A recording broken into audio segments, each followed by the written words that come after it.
Okay, hello everyone. This is Rebecca Power. I am joining you from the University of Wisconsin-Madison, and I will be your moderator for today's version of The Current. This is the North Central Region Water Network's Speed Networking webinar series. I'm back in the saddle after a hosting stint in February by Kansas State's Charlie Barden in a great conversation on Indigenous perspectives on water. So, check that out in our archived sessions if you have a chance. Since some of you may be new to the North Central Region Water Network, we are an extension-led collaboration among 12 universities and our partners in 12 upper Midwestern states. It is a balmy 63 degrees Fahrenheit, which is 17 degrees Celsius for those that are joining you from other countries. We had some really great broad registration for today's webinar. And happy early spring to all of you where spring is on its way. Today's session is about drought and some really excellent new tools to help communities think about drought and prepare and plan for drought. And if any of you have looked at the United States Drought Monitor map recently, you will know that for the North Central region, this is a very, very timely topic. I'm going to just put a link here in the chat for folks. There you go. So this webinar is going to showcase the work of a team that's been working with the North Central Region Water Network on these tools. The team has been led by the National Drought Mitigation Center and supported from input by our North Central Climate Collaborative team. And I'm really looking forward to introducing this guide and these educational materials to you that are designed to help educators and communities understand, plan, and prepare for future drought. So how this session works, please submit your questions for presenters in the chat box. That chat box is located. You can use that little purple tab that I hope you see in the lower right-hand corner of your screen, and you click on that. There's a little talk balloon, and that's where the chat is. We will you can submit your questions anytime, but we'll have a dedicated Q&A session after Tanya is done presenting, and so we'll take your questions in order. And a phone-in option is also available if you're having difficulty with audio, and you can access that phone-in option by opening the session menu, which is in the upper left area of your screen. There's a little hamburger menu there, and you can select use your phone for audio. We are recording this session, and it will be available afterward at northcentralwater.org and learn.extension.org. So tell your friends that weren't able to attend today. Today's presenters, Tanya Burnett will be our primary presenter today. She is an education and outreach specialist at the National Drought Mitigation Center at the University of Nebraska-Lincoln. And hopefully we'll have Deb Baskey also chiming in with us. She is the education coordinator at the National Drought Mitigation Center and associate research professor in the School of Natural Resources, also at the University of Nebraska-Lincoln. And there they are. I know that text on the slide is a little bit small, but they just bring a wealth of experience and expertise to this topic, and we're great facilitators in the process of putting these materials together. So with that, I will just turn it over to Tanya. Thank you, Rebecca. Can you hear me? You sound great. Okay, excellent. And thank you for using pictures that are a few years old, so we look younger. I greatly appreciate that. I think the last year has aged most of us, right? Well, Rebecca already introduced me, but I'm Tanya Burnett with the National Drought Mitigation Center, and I'm really excited to introduce you to our collaborative drought planning using scenario-based exercises project. And I did want to also, first of all, thank both the North Central Region Water Network and the North Central Region Center for Rural Development for their financial support of this project. We were really fortunate to receive not just one grant to help us with this venture, but two. So it's been great to have these two organizations to work with, and we're really excited about getting this project out to the general public and to everybody. So this is a screenshot of the main website page. This is our overview page. And I'm going to walk you through the website a little bit, but I'm going to be using screenshots from the site rather than going through the site live. The website provides information and tools to help us plan drought scenario-based exercises. These structured interactive activities are designed for educating decision makers, stakeholders, and planners in the process of planning and managing mitigation and response activities for a hypothetical drought. So the site is broken down into 4 sections. Each section has background information, tips, examples, and tools to help you understand roles that scenario-based exercises can play in reducing drought risk and to help select and begin planning an exercise for your community.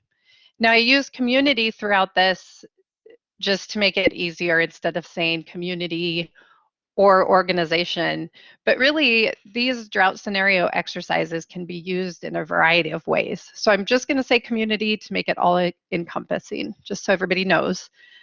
The approaches presented here are guidance based on research and expertise rather than a fixed set of steps and procedures too. So I want to take just a moment to talk about drought. You know, in the most general sense, drought can be defined as an extended period of time when water availability is less than expected, resulting in supply shortages for some activity or group. But drought's definition also includes a demand component. So drought means different things to different people. And surprisingly, scientists have found more than 150 published definitions of drought. So to simplify discussions, drought definitions are frequently classified into 5 perspectives. And you can see those on your screen. The 5 perspectives are in those colorful boxes. If you were on the website, you'd be able to click each one of those boxes, and then the definition would pop up as you see below for socioeconomic drought and agricultural drought. So that's one of the features. We've kind of made this website, we've tried to make it interactive for people. So you're not just reading text or looking at graphs. Another thing that goes along with drought's definition is the unique characteristics. They can create challenges for planners that differ from other hazards. And we discuss these unique characteristics on the site by discussing a challenge related to the 5 characteristics and then showing you how scenario-based exercises can help tackle these challenges. So for example, if you were on the website, you would click on water management and that blue box pops up over the top of it. The challenge that we posed with water management is the responsibilities for managing and protecting water resources that cross both political boundaries and are also divided among all levels of government. So that can be challenging when you're dealing with drought issues or water management issues. Next to that, you'll see the opportunity that you have when using a scenario-based exercise. You know, these exercises can help you to promote collaborative planning and help test policies. So we have those on each one of those characteristics on the website.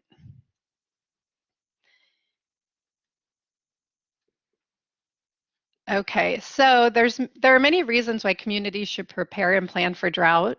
Droughts have disastrous and far-reaching consequences referred to as drought impacts. In fact, droughts are the second costliest natural disaster in the US, with each event costing the economy nearly $10 billion in agricultural losses alone. And this comes from the NOAA's National Center for Environmental Information, and they put together statistics for US weather and climate disasters. While agricultural losses are typically really widely publicized during a drought, impacts can and do occur across a variety of sectors. They vary by location, stakeholder group, and the effectiveness of the risk management practices that are adopted. Scenario-based exercises offer opportunities to address and plan for drought impacts before they happen.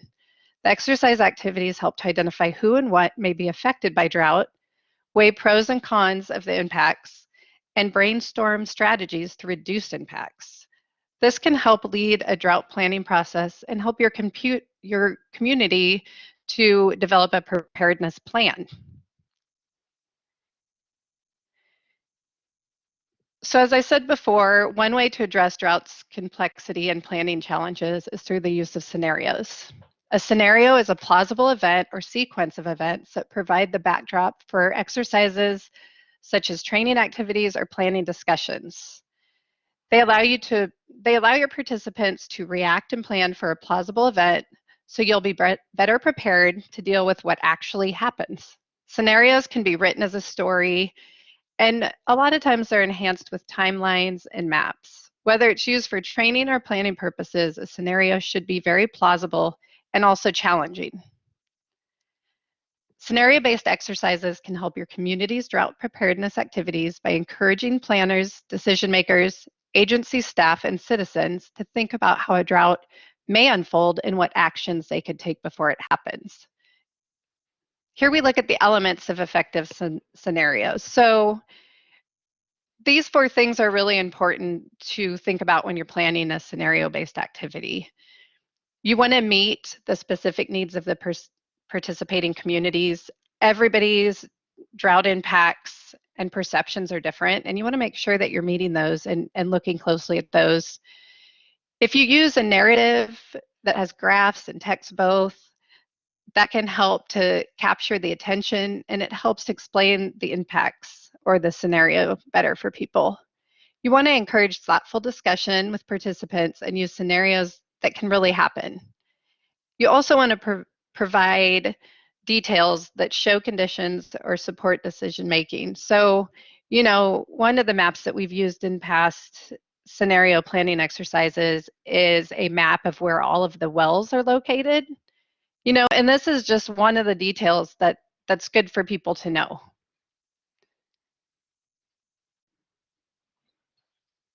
Okay, so now what was that? Okay, I had a weird reverberation. Sorry about that. Now I want to focus on the 3 types of activities for this project. And these are the ones that we've seen used the most, and so we decided to use these as the ones that we would include in this project. So a workshop brings people together to exchange ideas, discuss viewpoints, and make suggestions with other experts and decision makers about a particular topic or problem. They focus on gathering information and sharing or generating new knowledge. Scenarios help link drought issues and impacts relevant to the community related to drought management decisions. Games stimulate collective learning in a friendly, competitive environment. They create opportunities for players to experiment with different strategies to prepare for and respond to drought. The hands-on nature of games can make learning more fun than a typical workshop, since participants will view drought management as a collaborative contest rather than a real-world crisis. And lastly, tabletop exercises bring key representatives from agencies and organizations together in a formal setting to discuss the implementation of an existing plan. Scenarios trigger discussions about different people's roles, responsibilities, and what actions need to happen during a drought. So this table is just a comparison of the 3 different exercise options. And we just thought this would be good to put together for people so that people can quickly just look and say, okay, this is how the time difference might work. This is where, if we're in a planning stage, we already have an existing plan, we would probably want to do a tabletop. So we just thought this would be helpful for folks to have to quickly look at the differences. And this is all on the website. So I will give you that link and you can all check this out after we talk here today. Okay, so now I'm going to start talking about kind of the meat of this whole thing. You need to consider a wide range of aspects in the design and development of the scenario-based exercise to ensure that it produces the results, findings, or changes that you hope to achieve. To help approach this complex task, we've broken the process down into 5 phases, each with information, tools, and resources to assist you in the process. So the first phase, when you're starting this whole process, is the foundation phase.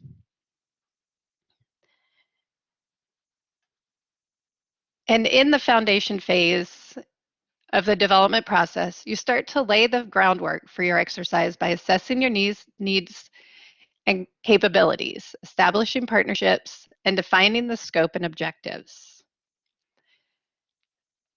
So throughout the website, we created several worksheets, and these worksheets are intended to help guide people through this process, and they're based on a lot of us actually doing this and also from other people's recollections of doing these workshops. So this Consider Your Needs worksheet is really important for you to start with. You want to consider your needs to help you analyze your drought preparedness and response activities and identify areas where you may wish to focus your community's exercise design efforts. So within this worksheet, you'll reflect on the effects of past droughts and decide whether the impacts listed in the tables are relevant to your community and which specific key holders they might affect. The responses will help you set your goals, define the scope, guide the development of your scenario, and drive discussions during the actual exercise. So this is a really key worksheet right here.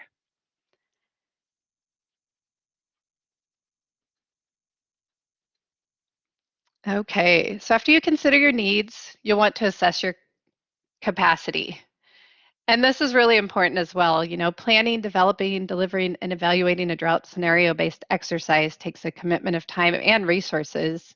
Your capacity to do these tasks affects the time required for developing an exercise, the complexity of the scenario, its potential outcomes, and the technology and materials used by participants during the exercise.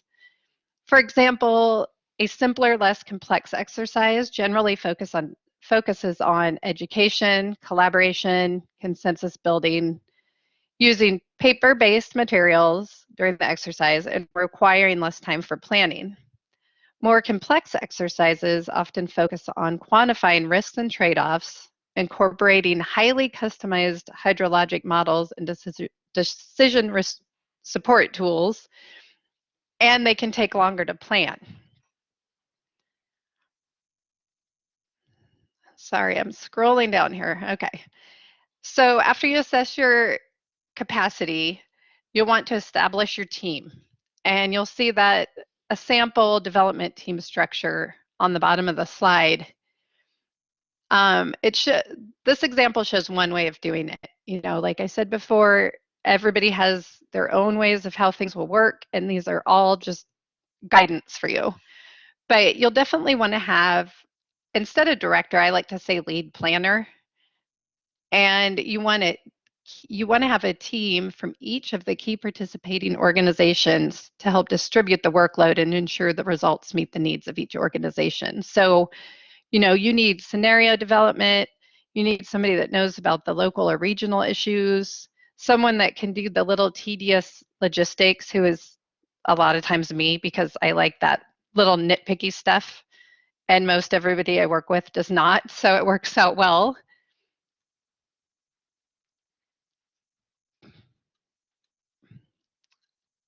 And then exercise activities and objectives should be set within the scope of your exercise. So this includes determining the geographic area to be included in the exercise, identifying and prioritizing the drought impacts and planning challenges that will drive discussion during the exercise, identifying relevant policies, and considering any other constraints or limitations, such as time and resources. So this foundation worksheet number 4 helps you define those things and define the exercise scope. As you'll see on the slide, the worksheet asks the organizers, excuse me, to prioritize impacts, determine the location that will be addressed in the exercise, and discuss planning challenges. And there's even a couple more pages to this, but I figured you guys can go look at them to see them better rather than me try to squeeze them on here.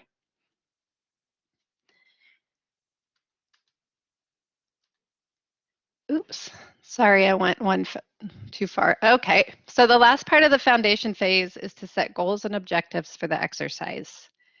An exercise based on clearly established goals and objectives makes efficient use of your time and resources. It helps lead to useful results and can be used to generate buy-in among participants and others interested in this process. The graphic on your screen shows the differences between the two. Goals help to set the overall framework for the exercise, while objectives ensure that those designing the exercise have a common understanding of what is to be accomplished.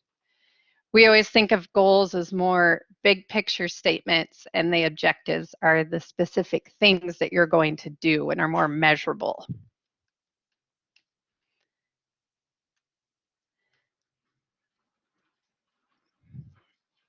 Okay, the next phase in the development process is the planning phase. In this phase, you will create a roadmap for design by selecting an exercise type, establishing costs, gaining support, and building your work teams. And I just want to preface that there is no one-size-fits-all prescription for selecting the right exercise. Each community is really unique in terms of how drought affects them, the issues that influence water management, and its capabilities for developing an exercise. No guide or tool can capture all of those unique needs and then point to a single ideal exercise for your community. This decision should be based upon conversations with those who will help to organize and develop the exercise to find that right balance.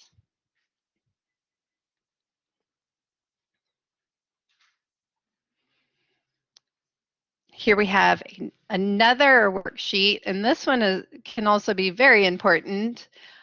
We've developed this to help you select an exercise type. And again, there's several pages to this. I just pulled off of the website the very first part just to give you a sense of it. But it's intended to help you foster discussions with partners, weigh selection factors, and discover which exercise types are most compatible with your objectives, planning stage, and capacity. And please note, like I said before, no worksheet can fully capture all the unique needs. However, this can help guide you in selecting an exercise.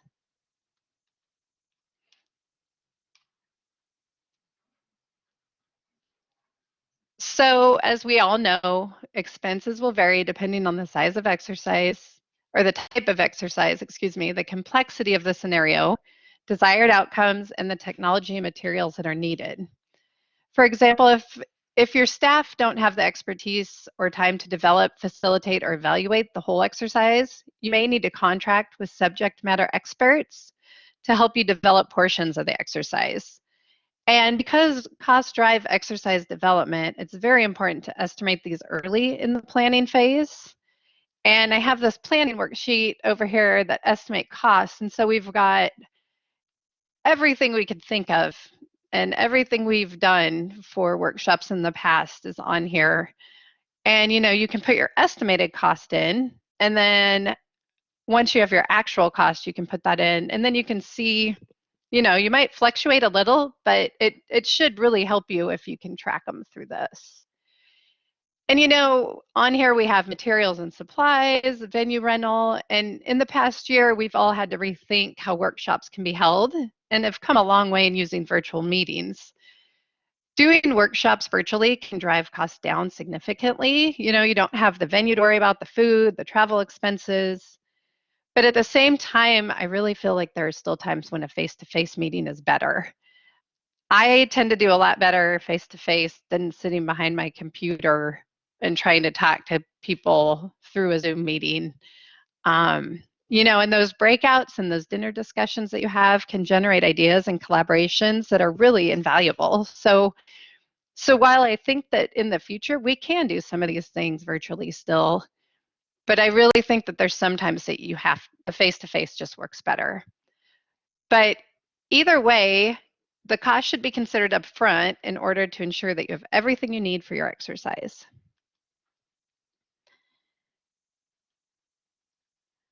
Part of the groundwork for holding a drought scenario-based exercise is getting buy-in from your community. Their support sets the tone for success. Your participants also need to see this as a valuable way to spend their time. For worthwhile discussions to occur during the exercise, participants need to understand what they can gain from taking part. So having some agreed upon talking points help a lot. And what they do is they guarantee that you have a consistent message.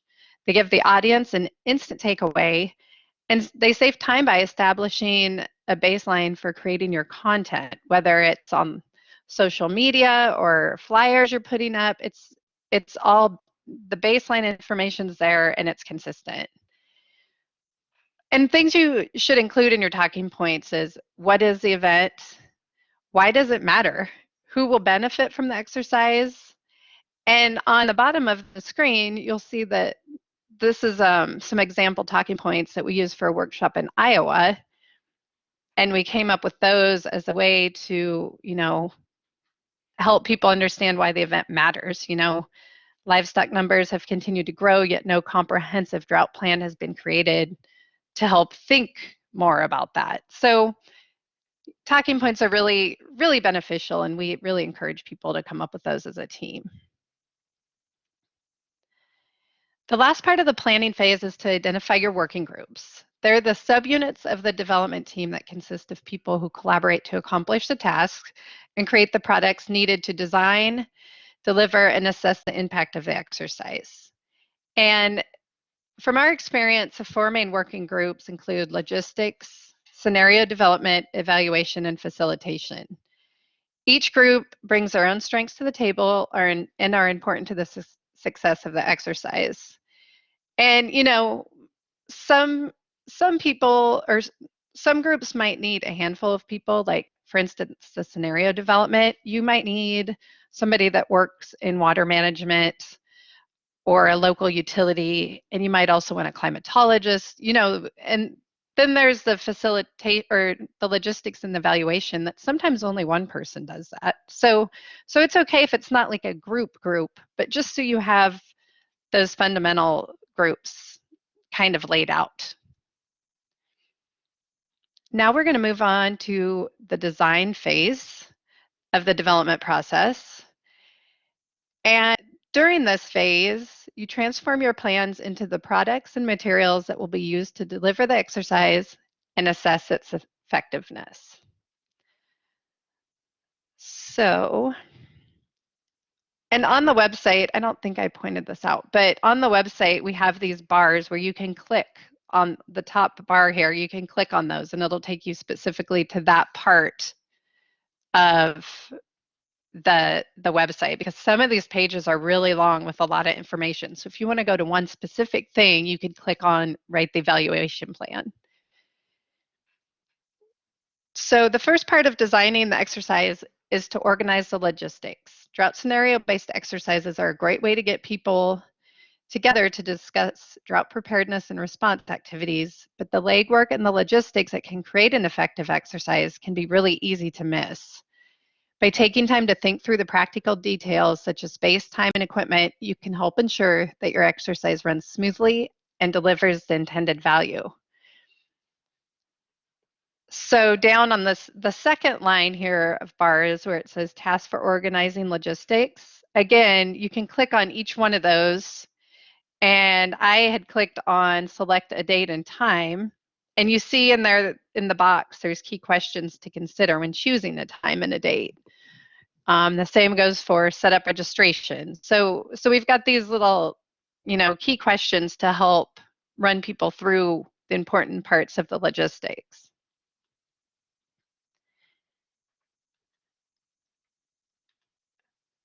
Next, you'll want to start building your scenario.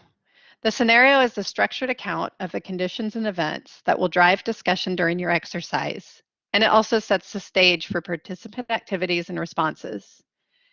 They can take the form of a simple script, use graphics and charts to help visualize changes in weather, and climate resources or include animations and simulations to demonstrate complex interactions between water, people, and the environment. The scenario should support the exercise objectives and take into account the experience of the participants. For example, if the goal is to engage diverse stakeholders who are not necessarily water experts, then a less complex scenario may be a better choice. This will allow the focus of the exercise to be on discussion and exploration without overwhelming the participants. On the other hand, participants with experience in drought and/or water management may find oversimplified scenarios to be unrealistic. They may benefit from tailored, realistic scenarios that use technology-based decision support interfaces to evaluate highly quantified risks, trade-offs, and response options. Creating a scenario starts with exploring your drought history, impacts, and related sources of information to learn how droughts have affected your community in the past. Using real-life incidents to inspire your scenario keeps it realistic and makes it more meaningful to the participants. Scenarios generally consist of three basic elements: a narrative to capture attention, events to challenge participants, and technical details that support decision making. On this next slide, there's a table that we developed that gives an overview of what to include when setting guidelines for your scenario. The guidelines describe how the scenario unfolds, the assumptions on which it is based, and spells out any constraints.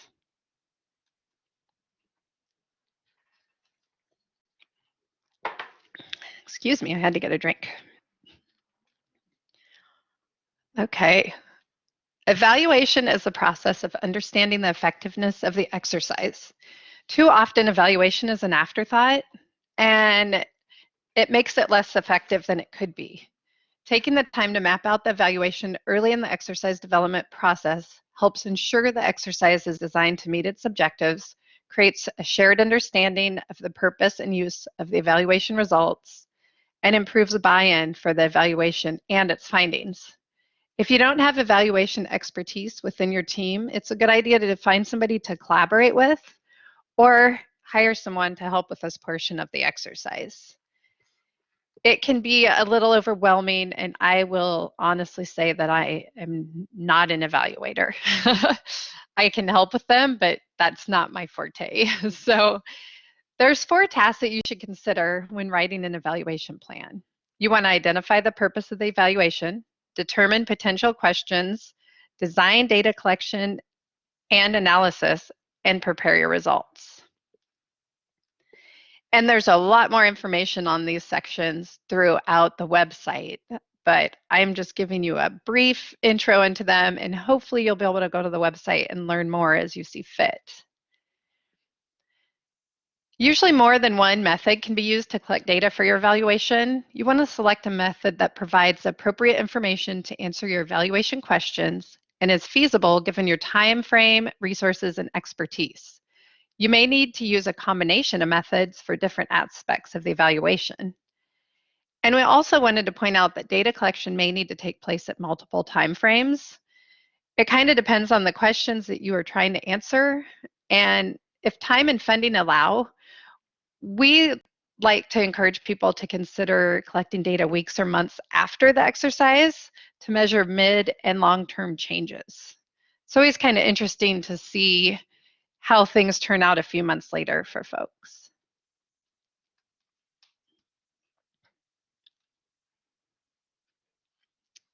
Facilitator's Toolbox includes a variety of techniques and activities designed to exchange viewpoints, analyze issues, and make decisions. Not every technique or activity works in every situation or for every group. By taking into account the type of drought scenario-based exercise, its intended objectives, and the knowledge and experience of the participants, you can plan an effective facilitation approach. Again, it might be wise to collaborate with somebody if you know somebody that does this, or hire a facilitator if you don't already have the expertise on your team. There is a really big difference between speakers, trainers, and facilitators. And we point that out on the website because having a good facilitator makes a whole lot of difference for sure. Some of the factors that facilitators take into consideration for activities are designing the agenda that goes hand in hand with facilitation. Those two things need to be prepared together. It's essential for both parts to be effective. Finding the technique that produces the results you're looking for, and you want to have a healthy balance of different activities to increase engagement.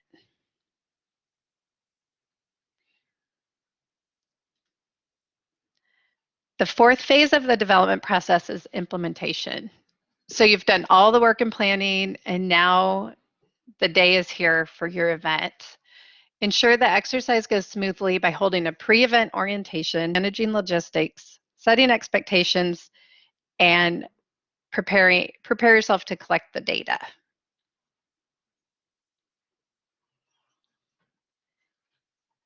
In the final 2 weeks leading up to an exercise, there are a number of tasks that need to be completed to make sure everything is ready to go. Some of these tasks could be completed much earlier. It kind of depends on your overall timeline or what the status of your staffing is.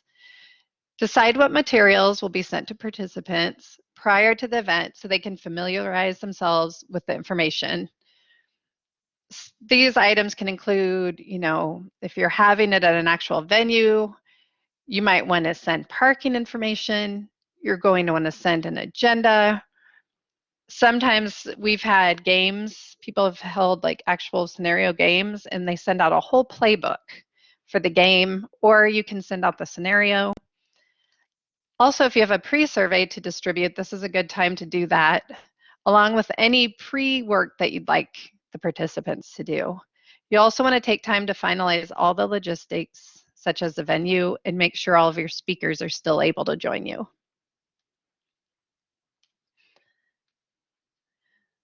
On the day of the event, you'll want to prepare the space if you're meeting face-to-face, or if you're meeting virtually, you'll want to have anyone that is speaking join 15 minutes early to do mic checks and share slides. It's important to communicate guidelines you have for the event. And during the event, follow a process agenda, but be flexible. If something that is really worthwhile occurs and throws the time off, that's okay. You really want to engage with your attendees. And then lastly, when you wrap up the event, there are actually some steps that you should follow to do that to the best of your ability.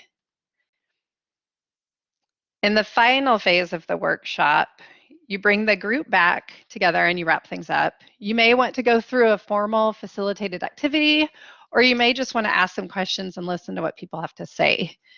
You can summarize the day in a few sentences, ask participants if they have anything else they want to share, talk about next steps, and collect any surveys or forms you might have given them to fill out.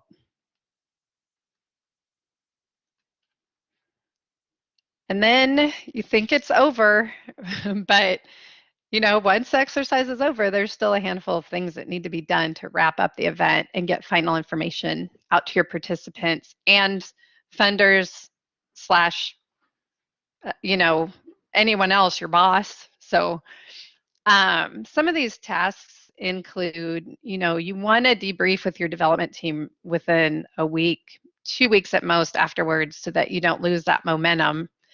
You want to follow up with participants, send out a workshop report or send out a survey.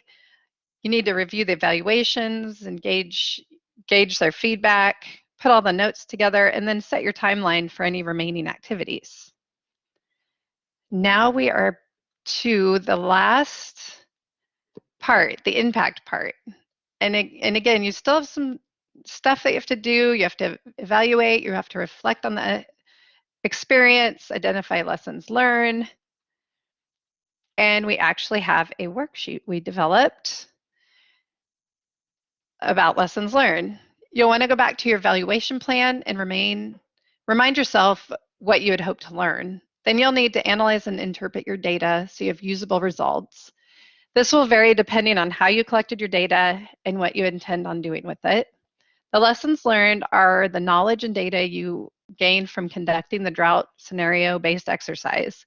They're the tips and guidance that you learn from your experience and that of others. In fact, this website was actually built upon the lessons learned by the National Drought Mitigation Center and other organizations that have held preparedness exercises. So, we finally got to take this knowledge and put it into something useful for other people. It's really exciting. And, lessons learned may be positive, or you might have some negative lessons learned too, which is completely fine. We keep learning our whole lives, right? So the next steps, whether they come from the exercise itself or are suggested by the planning team, are essential in ensuring that you keep the momentum going after the exercise. Everyone's excited. They're talking with others that have similar interests, getting energized, ready to implement things. But then once they return back home or to the office, they go back to their normal day to day, and that momentum can quickly be lost. So keeping the communication going will aid in following through with the next steps. And we just have some tips here, create action steps as a team, get consensus on who's going to carry out the actions, definitely make a timeline and be realistic. And lastly, I wanted to point out the screenshot on the website. We have a wealth of resources on the site. You'll see the past events tab on the far left. And there's a map on there that actually shows where we've done some of these scenario-based exercises. And if you scroll down even more, we've written up some really great case studies. So those are really helpful to look at and kind of get an idea of what others have done. And all of the worksheets that I showed today and more are throughout the site where they fit in the flow of the process, but they're also all listed in this worksheet section. And of course, we have a glossary of terms and the references that we used to create all of this information. And I believe that is the end of my talk. Hopefully I didn't go too long. That's okay. We will just thank you, Tanya, very much. And we will just jump right into questions there. And I did put a link to the website in again to make sure all of you can see that.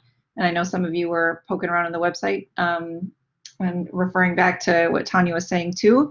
So, and we also have Deb Bathke here to help us answer questions, which she's been doing in the chat box. Oh, so, thanks, Deb.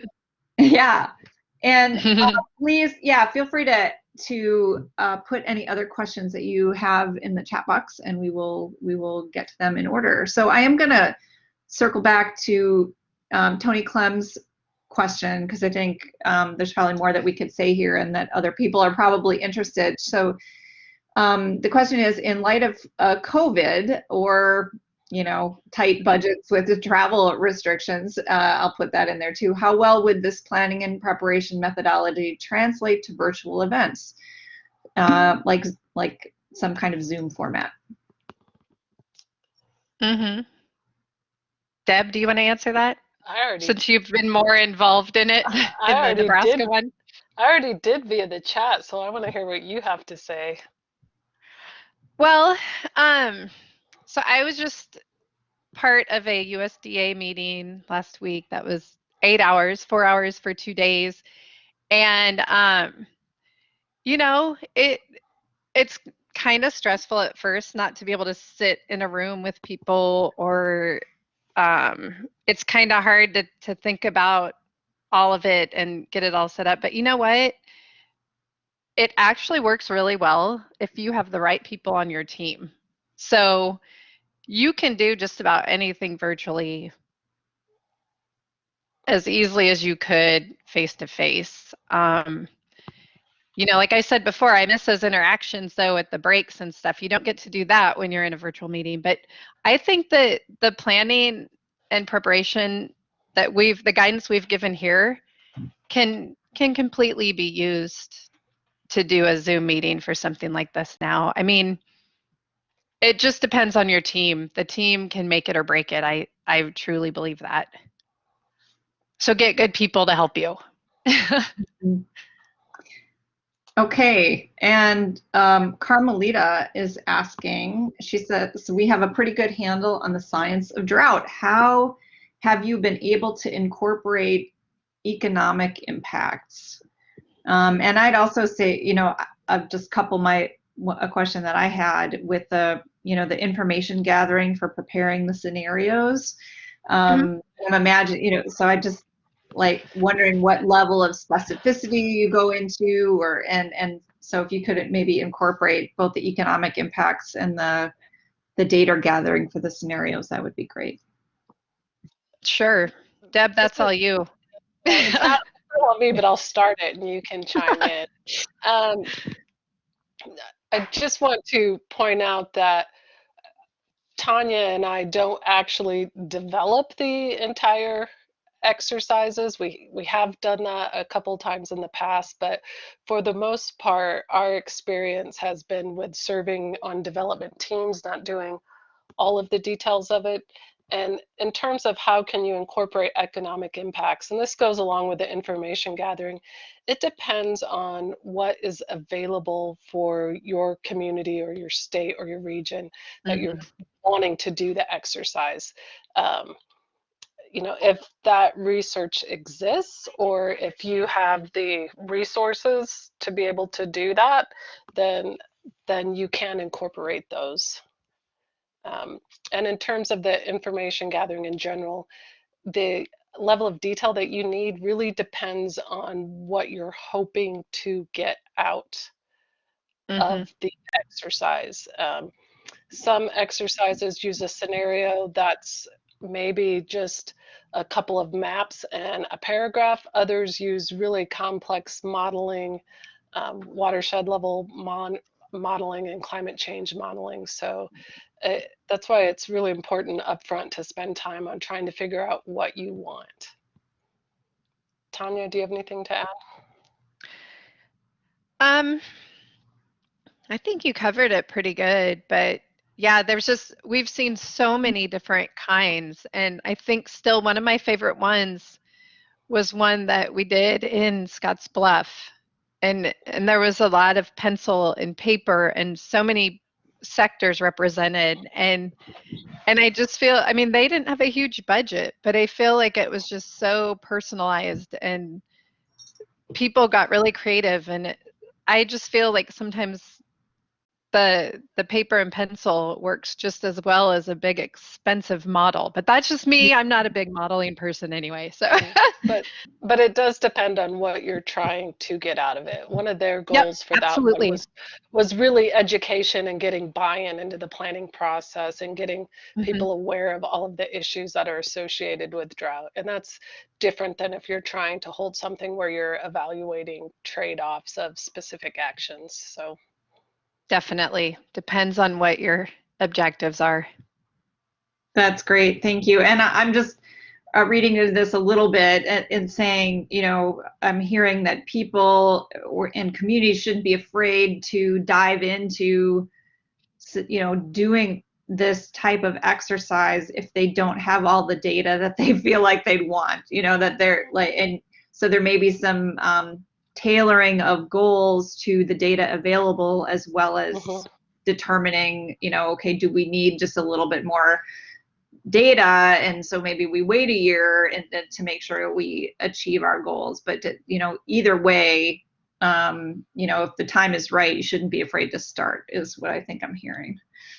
Definitely. And I forget which scenario it was, Deb, but what we did for this scenario, which could really happen, but we took like a really bad drought, we split it in half, like a historical drought, and we made an even worse drought in the middle of it.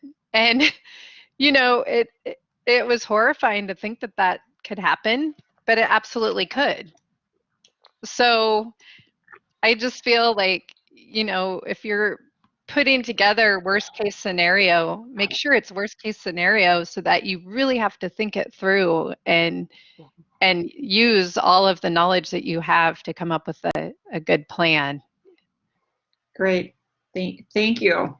Mhm. Okay, Anne's got a question here, which, I've heard other folks express this question as well. So she says, drought seems to be an issue where communication can be there's a communication challenge is often elevating risk or getting people to participate when you're not currently in a drought, so that that's not top of mind. That there's some other really important issue that's top of mind. So how do you feel drought scenarios can help raise risk perceptions relate or